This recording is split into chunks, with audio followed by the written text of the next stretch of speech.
तो hello friends, welcome back to my channel. तो मित्रों, आज अमरा फड़िया में आवવાનું છે ગેર નૃત્ય।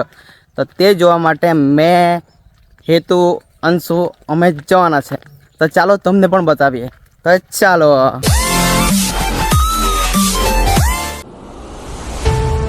ગેર નૃત્ય એક ગુજરાતનું પારંપરિક પુરુષો દ્વારા કરવામાં આવતું લોક નૃત્ય છે, જે ખાસ કરીને નવરાત્રિ અને દિવાળીના દિવસોમાં અંબા માતાની પૂજા માટે કરવામાં આવે છે। ગુજરાતના આદિવાસી સમુદાયમાં આ નૃત્ય ચમકતા કપડાઓ, સ્ત્રીઓના કપડાં જેવી કે સાડી, પછી ગલગોટાના ફૂલોની માળા તથા પારંપરિક આભૂષણો પહેરીને નૃત્ય કરવામાં આવે છે। અને એવું માનવામાં આવે છે કે ઘર પાસે ઘેરિયા નૃત્ય કરવાથી આખું વર્ષ સુખ અને સમૃદ્ધિ આવે છે। છેલ્લે આપણે જાણીશું ઘેરિયા નૃત્ય કરાવે એના પર જ ઘેર વિશે। ચાલો હવે આપણે જોઈએ ઘેરિયા નૃત્ય।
ફળિયાના નાના નાના ભૂલકાઓ અને બધા મિત્રો પણ ઘેર જોવા માટે આવી ગયા હતા।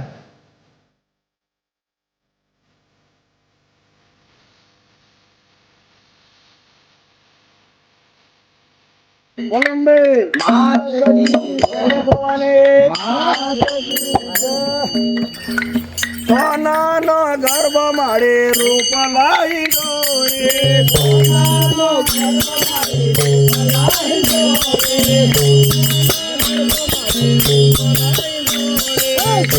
સોનાનો ગર્ભ મારે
આ ઘડોઈ ગ્રુપનું જય ભવાની ગ્રુપ ઘેર રહ્યા છે, તો તમે કેટલા વર્ષથી આ ઘેર રમો છો?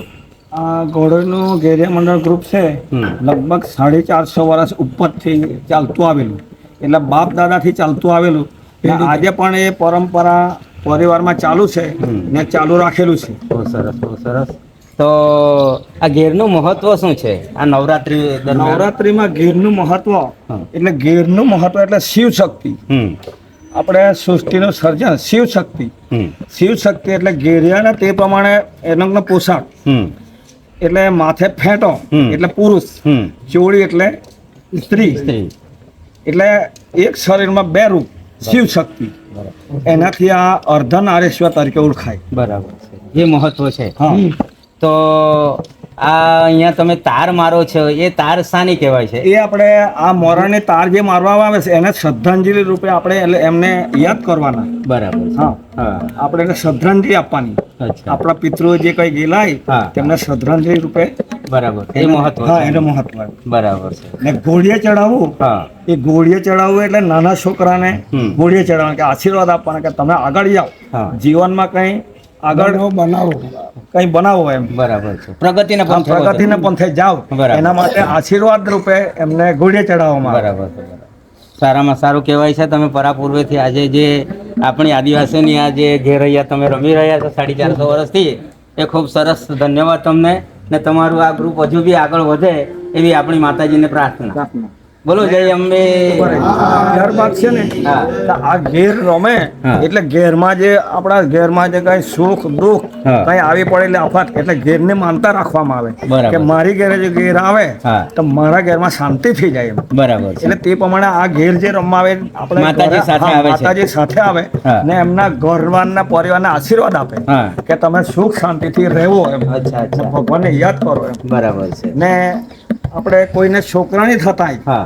તો તેની માનતા રાખવામાં આવે. બરાબર. એની માનતા રાખે એટલે એની વિધિ કરીને હમ. તો ભગવાનના આશીર્વાદ જો ફળે ને તો તેમને પુત્ર પરિવાર પણ થઈ થાય, જાય. ધન દોલત પણ આપે માતાજી, બરકત થાય છે. બરકત થાય એવા અમે આશીર્વાદ આપીએ. હા, બરાબર હા. છે. હા, બહુ સરસ, બહુ સરસ.